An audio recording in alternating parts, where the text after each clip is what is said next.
السلام علیکم، welcome to our channel ناولستان اردو ناولس لائبریری۔ کیسے ہیں آپ سب لوگ؟ امید ہے سب ٹھیک ٹھاک ہوں گے، خیریت سے ہوں گے اور ہمارے ناولس کو انجوائے کر رہے ہوں گے۔ آج آپ کے لیے لے کر آئی ہوں ناول صحرا میں جگنو کی نیو ایپیسوڈ۔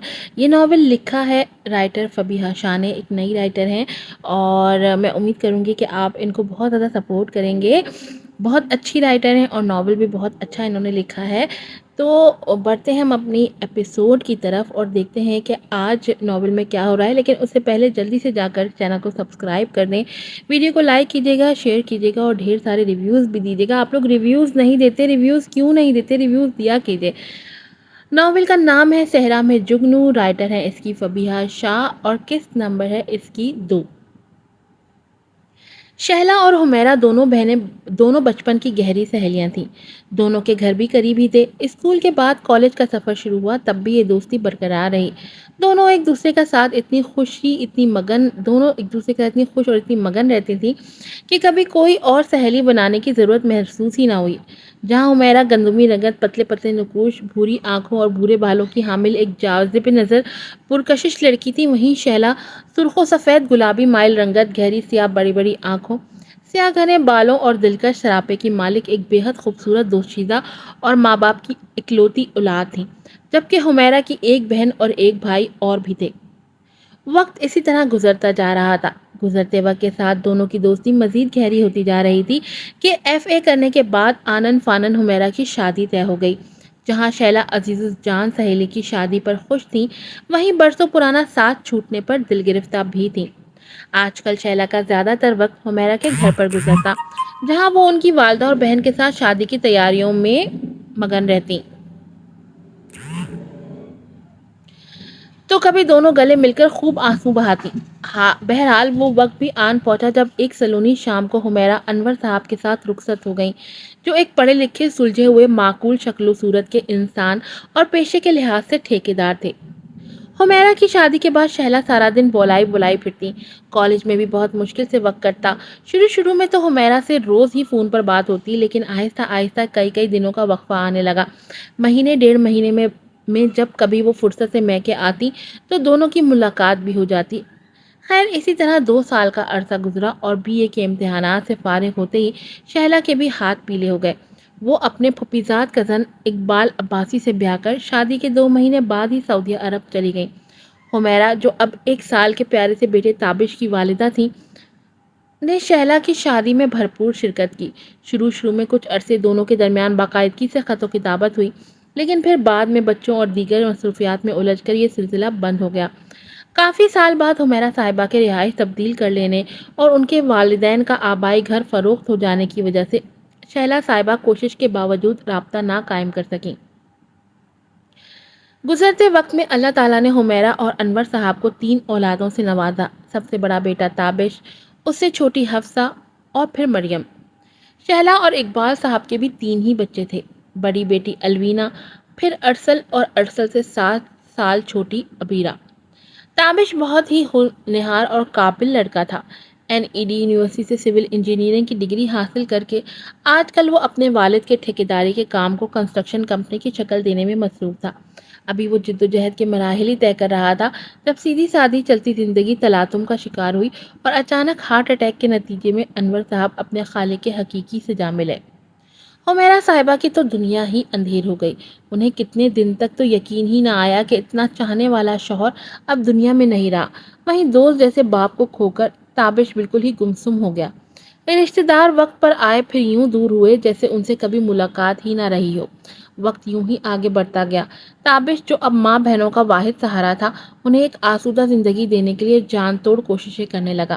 اس کی انتھک محنت اور لگن کی بدولت چھوٹے پیمانے پر شروع کی گئی کنسٹرکشن کمپنی وقت گزرنے کے ساتھ ساتھ خوب ترقی کرتی گئی، یہاں تک کہ آج اس کا شمار شہر کی مشہور و معروف کمپنیز میں ہوتا تھا۔ ایک لگی بندی روٹین کے مطابق شہلا صاحبہ اور اقبال صاحب کی زندگی گزرتی چلی جا رہی تھی۔ گزرے ماہ و سال میں جہاں بچے بچپن کی سرحد پار کر کے جوانی کی دہلیز پر پہنچے، وہیں بے انتہا محبت کرنے والے، جان چھڑکنے والے والدین کا ساتھ چھوٹ گیا۔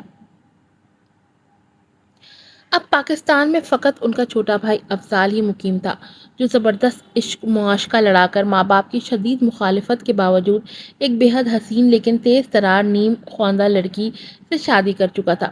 لیکن شادی کے محض 2 سال بعد ہی جب عشق کا نشہ اترا تو افضال صاحب کو اپنی غلطی اور جلد بازی کا شدت سے احساس ہوا۔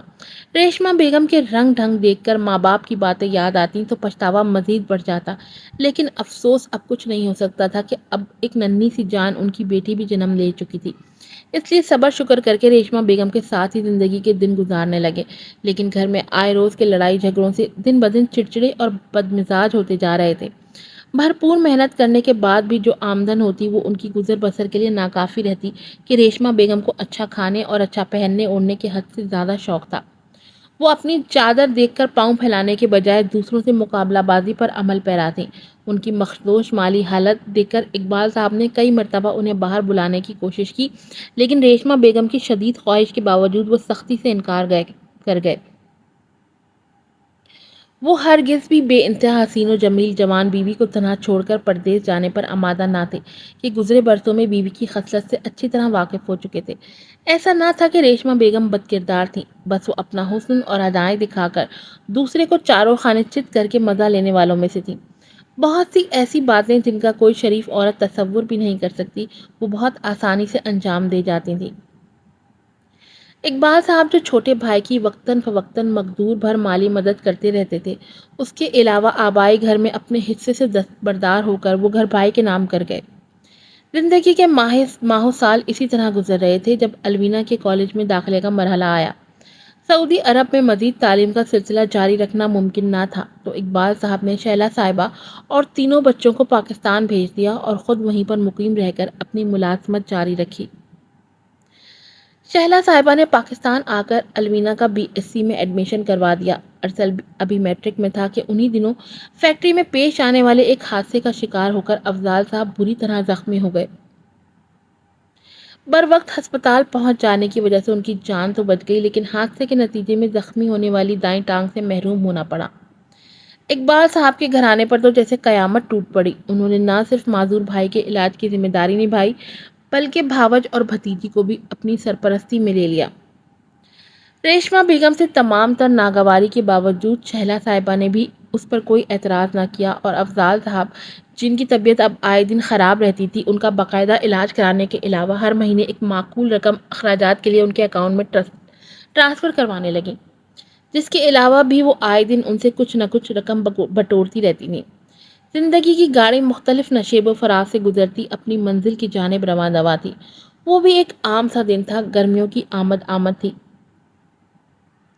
شہلا صاحبہ الوینا کے ساتھ کچھ لون کے کپڑوں کی خریداری کے لیے بازار آئی ہوئی تھی، جب کپڑے کی ایک دکان پر اتفاقیہ اپنی عزیز جان سہیلی کو دیکھ کر حیران رہ گئیں۔ دوسری طرف حمیرہ صاحبہ جو حفصہ اور مریم کے ساتھ وہاں موجود تھی، ان کی بھی کچھ ایسی ہی حالت تھی۔ سالوں بعد بہنوں جیسی سہیلی کو دیکھ کر انہیں اپنی آنکھوں پر یقین ہی نہیں آ رہا تھا۔ بہت دیر تک دونوں ایک دوسرے سے بغل گیر رہیں، پھر تادیر دونوں ایک دوسرے سے باتوں میں مشغول رہیں۔ شکوے شکایتیں، بچوں کا تعارف، فون نمبروں اور گھر کے ایڈریس کے تبادلے کے علاوہ ایک دوسرے کے حالات کا مختصراً احوال بھی گوشے گزار کیا گیا۔ شہلا صاحبہ انور صاحب کے انتقال کا سن کر بہت غمگین ہوئی۔ ان کی آنکھوں کے سامنے بار بار جوان سے صحت مند حشاش بشاش سے انور صاحب کا چہرہ آ رہا تھا۔ کافی دیر بعد دونوں نے ایک دوسرے سے جلد ملاقات کا وعدہ لے کر رخصت چاہی اور اس طرح برسوں پہلے ٹوٹا رابطہ ایک بار پھر سے بحال ہو گیا۔ اکثر ہی دونوں ایک دوسرے کے گھر آنے جانے لگی۔ دونوں کے گھر بھی زیادہ دور نہ تھے۔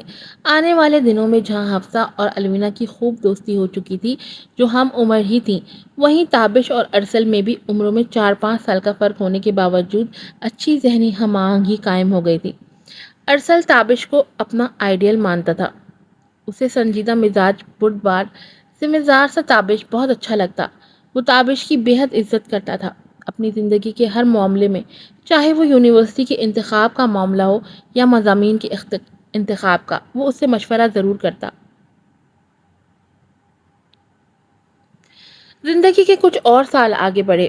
ارسل سافٹ ویئر انجینئرنگ کے تیسرے سال میں تھا اور الوینا MSc کے آخری سال میں، جب شہلا صاحبہ کو الوینا کی شادی کی فکر ستائے۔ وہیں حمیرہ صاحبہ جو کسی جاننے والے کے توسط سے حفصہ کا رشتہ طے کر چکی تھی اور تابش کے لاکھ انکار کے باوجود اس کی شادی بھی حفصہ کے ساتھ ہی کرنے کی خواہش مند تھی۔ ان کے مطابق شادی کے لیے یہی عمر مناسب تھی۔ اب جب وہ کاروبار اچھی طرح سیٹ کر چکا تھا اور ٹھیک ٹھاک کما رہا تھا، اپنی تمام ذمہ داریاں احسن طریقے سے نبھا رہا تھا، گھریلو حالات پہلے سے بھی آسودہ تھے، تو پھر بلا وجہ اس کی شادی میں تاخیر کیوں کی جائے؟ رشتے دار تابش کے مالی حالات مستحکم دیکھ کر ایک بار پھر ان کی طرف رخ کر چکے تھے، اور اب ہر کوئی تابش جیسے لائق فائق خربرو لڑکے کو اپنا داماد بنانے کا خواہش مند تھا۔ لیکن اب حمیرہ صاحبہ اور تابش کا دل ان سب سے کھٹا ہو چکا تھا۔ وہ دونوں ہی آزمائے ہوئے کو آزمانے کے قائل نہ تھے۔ تبھی حمیرہ صاحبہ کی نظر انتخاب اپنی عزیز جان سہیلی کی بیٹی الوینہ پر ٹھہری، جو اپنی ماں کی طرح ہی حسن و سلیقے میں یکتا تھی۔ تابش کی رائے پوچھی تو اس کی نگاہوں میں بڑی بڑی کالی آنکھوں اور لمبے سیاہ بالوں والی سرخ و سفید رنگت کی حامل الوینہ کا سراپا چھم سے آ سمایا۔ وہ خاموشی سے مسکراتا ہوا ماں کے سامنے سے اٹھ گیا۔ بیٹے کی رضامندی جان کر حمیرہ صاحبہ تو گویا کھل اٹھی۔ اسی دن دونوں بیٹیوں کے ساتھ خوب مٹھائی اور پھل سے لدی پھندی شہلا صاحبہ کے گھر جا پہنچی۔ ان کی بات سن کر کچھ لمحوں تک تو شہلا صاحبہ بے یقینی سے انہیں دیکھتی رہ گئیں۔ ان کے وہم و گمان میں بھی نہیں تھا کہ جان سے پیاری سہیلی سے رشتہ داری کا سلسلہ جڑ جائے گا۔ جب یقین آیا تو خوشی سے جھوم اٹھی، اور اونچا لمبا خبرو برباد سا تابش انہیں دل و جان سے پسند تھا۔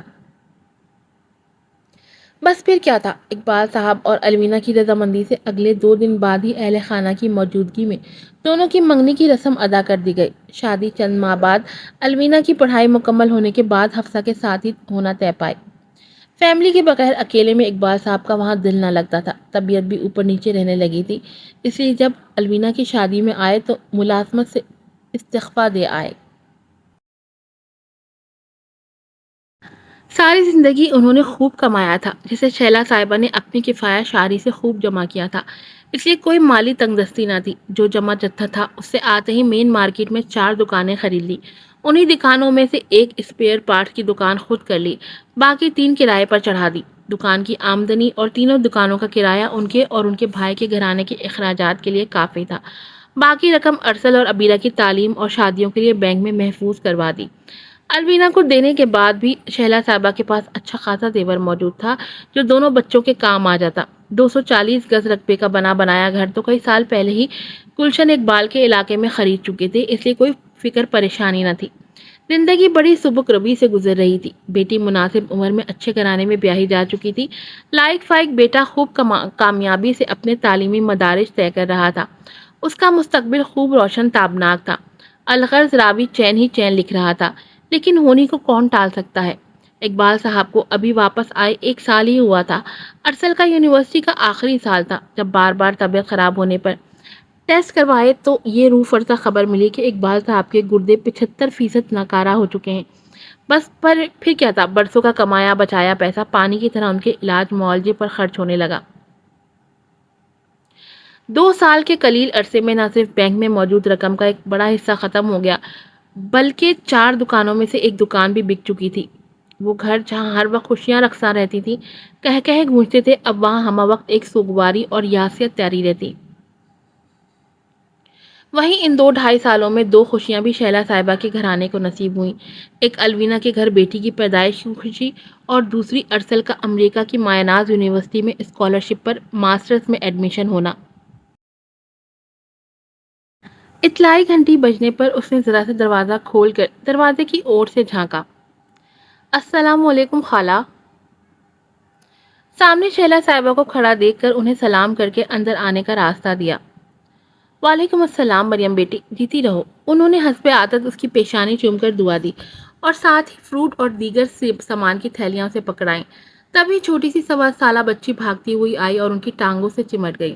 انہوں نے بچی کو اپنی باہوں میں بھرتے پیار کیا۔ کیسی ہے میری شہزادی؟ انہوں نے اندر کی جانب بڑھتے پوچھا۔ بچی اب اپنی زبان میں ان سے دنیا زمانے کی باتیں کر رہی تھی۔ ارے شہلا، آؤ آؤ، بڑے دن بعد چکر لگایا۔ حمیرہ صاحبہ نے خندہ پیشانی سے ان کا استقبال کرتے گلے لگایا، ساتھ ہی اپنی بہو کو آواز لگائی۔ الوینہ بیٹا ادھر آؤ، دیکھو تمہاری امی آئی ہیں۔ السلام علیکم، کیسی ہیں امی؟ اسی وقت دوپٹے سے ہاتھ پوچھتی الوینہ چلی آئی، محبت سے ماں کے گلے لگی۔ اللہ کا شکر ہے بیٹا، بس تمہارے ابا کی پریشانی ہے، اللہ مالک ہے، وہ بھی ٹھیک ہو جائیں گے۔ انہوں نے مریم کے ہاتھ سے پانی کا گلاس تھامتے ہوئے کہا۔ انشاءاللہ، سب نے کہا۔ فکر کیوں کرتی ہو شیلا، اب تو اقبال بھائی پہلے سے بہتر ہیں، اللہ نے چاہا تو جلد ہی مکمل صحت یاب بھی ہو جائیں گے۔ حمیرہ صاحبہ نے تسلی دی۔ ٹھیک کہہ رہی ہو، بس ڈائلیسس کی تکلیف دیکھی نہیں جاتی، دن بدن کمزور ہوتے جا رہے ہیں، وہ افسردہ سے لہجے میں بولی۔ خیر چھوڑو، یہ بتاؤ حفصہ کیسی ہے، خیر سے چلی گئی اپنے گھر؟ شیلا صاحبہ نے گفتگو کا موضوع بدلتے حمیرہ صاحبہ کی بڑی شادی شدہ بیٹی کی بابت دریافت کیا۔ ہاں کل ہی گئی ہے، انہوں نے ٹھنڈی سانس بھری۔ بڑی مشکل سے 1.5 لاکھ ارینج کر کے دیے تابش نے، تو ہزار ہاں نخروں کے بعد آصف لے کر گیا ہے کہ اس کی ماں کا مطالبہ تو 2 لاکھ روپے کا تھا۔ انہوں نے تفصیل بتائی تو شہلا صاحبہ نے افسوس سے سر ہلایا۔ اللہ ہدایت دے آصف کو، اچھا بھلا کھاتا کماتا پڑھا لکھا شخص ہے، مجھے تو حیرت ہوتی ہے یہ اپنی ماں کو سمجھاتا کیوں نہیں ہے۔ حفصہ بتاتی ہے آصف تو بہت سمجھاتا ہے اپنی ماں کو، لیکن بس تم جانتی تو ہو کتنی چالاک شاطر عورت ہے اس کی ماں، بیٹے کو لمحے میں گھما دیتی ہے۔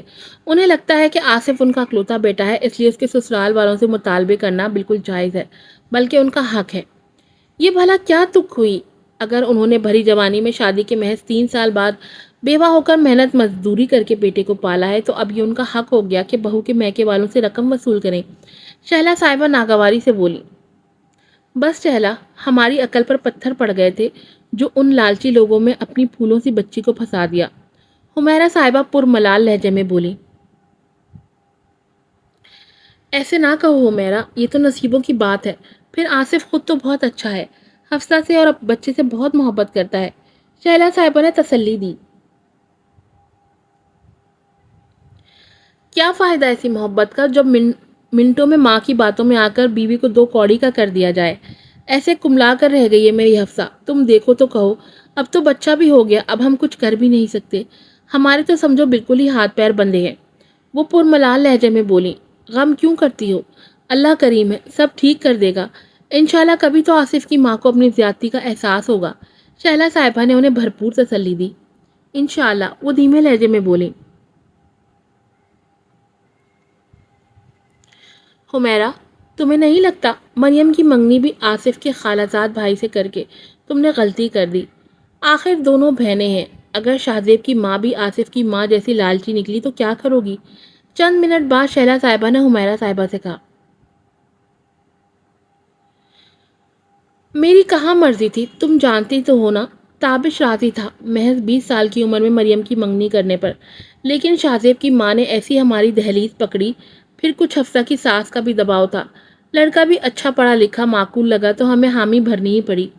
سچ پوچھو تو مجھے بھی یہی دھڑکا لگا رہتا ہے، اللہ کا شکر ہے ابھی تک تو انہوں نے کوئی غیر مناسب بات نہیں کی ہے، اللہ آگے بھی بہتر کرے سب، نہ جانے میری بچیوں کی قسمت میں کیا ہے، انہوں نے افسردگی سے کہا۔ شادی کا کیا ارادہ ہے مریم کے سسرال والوں کا؟ سال بھر تو ہو گیا ہے منگنی کو، انہیں بس منگنی کرنے کی ہی جلدی تھی، شادی کی کوئی جلدی نہیں۔ پھر ابھی تو مریم بھی پڑھ رہی ہے، تابش بھی چاہتا ہے 1 سال تک ہی شادی ہو تاکہ مریم آرام سے اپنا بیچلرز تو مکمل کر لے۔ حمیرہ صاحبہ نے تفصیل بتائی تو وہ ہنکارا بھر کر رہ گئی، جبکہ نظریں سامنے صحن میں بھتیجی کو گود میں اٹھائے کھڑی نازک سی مونی صورت والی بلا کی پرکشش مریم پر ٹکی تھی۔ ان کی کتنی خواہش تھی کہ یہ سلجھی ہوئی لڑکی ان کی اکلوتی بہو بنے، لیکن جو اللہ کو منظور۔ وہ گہری سانس بھرتی سر جھٹک کر حمیرہ صاحبہ کی طرف متوجہ ہو گئی، جو کہہ رہی تھی۔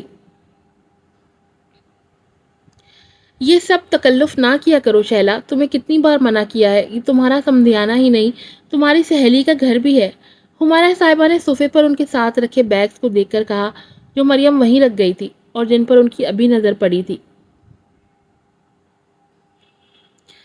تکلف کیسا، بس تھوڑا سا فروٹ ہے، اور یہ کچھ چیزیں ارسل نے اپنے کسی دوست کے ساتھ امریکہ سے بھجوائی ہیں، وہی لائی ہوں، شہلا صاحبہ نے وضاحت دی۔ اسی وقت چائے کے ساتھ شامی کباب نمکو بسکٹ ٹرے میں رکھے مریم اور الوینا چلی آئیں۔ اچھا ماشاء اللہ، ارسل کیسا ہے، پڑھائی کب مکمل ہو رہی ہے اس کی؟ حمیرہ صاحبہ نے پلیٹ میں شامی کباب ڈال کر پلیٹ ان کی طرف بڑھائی۔ ٹھیک ہے الحمدللہ، 6 مہینے تک اس کی پڑھائی بھی ختم ہو جائے گی انشاءاللہ۔ کیا بات ہے شیلا، تم کچھ پریشان لگ رہی ہو، سب خیر تو ہے؟ ان کا بجھا بجھا انداز دیکھ کر حمیرہ صاحبہ نے تشویش سے پوچھا۔ بس کیا بتاؤں حمیرا، وہی نینا کا قصہ۔ انہوں نے شامی کباب کا ٹکڑا منہ میں رکھتے آہستہ سے کہا۔ کیا مطلب؟ ابھی تک رابطے میں ہے وہ لڑکی ارسل سے؟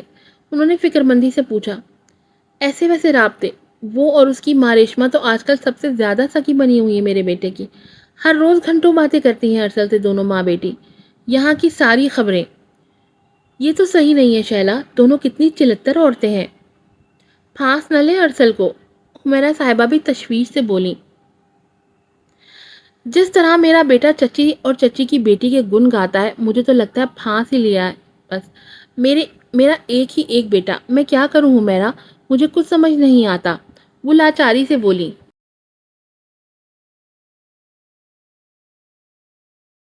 تم جلدی سے ارسل کا رشتہ کہیں طے کر دو، بات طے ہو جائے گی تو خود ہی اس کا دھیان اس چالاک لڑکی کی طرف سے ہٹ جائے گا، حمیرا صاحبہ نے مشورہ دیا۔ سوچا تو میں نے بھی یہی ہے، لیکن مجھے ارسل کے ارادے کچھ ٹھیک نہیں لگتے۔ میرے واضح ناپسندیدگی دکھانے کے باوجود بھی اس کا بہت واضح جھکاؤ ہے نینا کی طرف، شیلا صاحبہ نے کہا۔ کمبخت خوبصورت بھی تو بہت ہے، پھر اوپر سے ناز و ادا، نام بھی کیسے فلمی ہیروئنوں والے ہیں، ریشما، نینا۔ حمیرا صاحبہ جل کر بولی تو مریم اور الوینا کو ہنسی آ گئی۔ بخدا حمیرا، کوئی اچھی سلجھی ہوئی گھر بسانے والی لڑکی ہوتی تو مجھے ہرگز کوئی اعتراض نہ ہوتا، لیکن وہ ماں بیٹی جس طرح فطرت کی ہیں، تم جانتی ہی ہو، میں نہیں چاہتی میرے بچے کی زندگی بھی افضال بھائی کی طرح خراب ہو، بس اللہ اسے ان کے شر سے محفوظ رکھے۔ شہلا صاحبہ نے مریم کی معصوم سی صورت پر نظریں جمائے کہا۔ آمین۔ حمیرا صاحبہ نے دل کی گہرائیوں سے کہا۔ صحیح کہہ رہی ہو، ایسی عورتوں کا کام ہی یہی ہوتا ہے، اپنی اداؤں سے اچھے شریف مردوں کو قابو کر لیتی ہیں۔ اپنا ارسل اتنا خوبرو سیدھا سادہ پڑھاکو سا لڑکا، بس دل آ گیا ہوگا۔ تم بتاتی تو ہو تمہاری دیورانی نے بھی افضال بھائی کو ایسے ہی اپنے بس میں کیا تھا کہ وہ سب گھر والوں کے آگے ڈٹ کر کھڑے ہو گئے تھے۔ حمیرا صاحبہ ان کے آگے نمکوں کی پلیٹ بڑھاتے ہوئے بولی۔ ہاں، اور پھر جلدی پچھتاوے بھی۔ اب تو بیچارے معذور ہو کر کسی عضوِ معطل کی طرح گھر میں پڑے ہیں، اور دونوں بیوی اور بیٹی کو کھلی چھوٹ ملی ہوئی ہے۔ شہلا صاحبہ نے چائے کا کپ خالی کر کے ٹرے میں رکھا۔ بس اللہ پاک ہم سب کو صحیح فیصلہ کرنے کی توفیق عطا فرمائے، کہا۔ حمیرا صاحبہ نے ہاں میں ہاں ملاتے ہوئے کہا۔ آج کی ایپیسوڈ یہیں پر ختم ہوتی ہے۔ امید ہے آپ لوگوں کو پسند آئی ہوئی۔ اپنی رائے کا اظہار ضرور کیجیے گا، ریویو ضرور دیجیے گا۔ پھر ملوں گی آپ سے نئی ایپیسوڈ کے ساتھ۔ السلام علیکم۔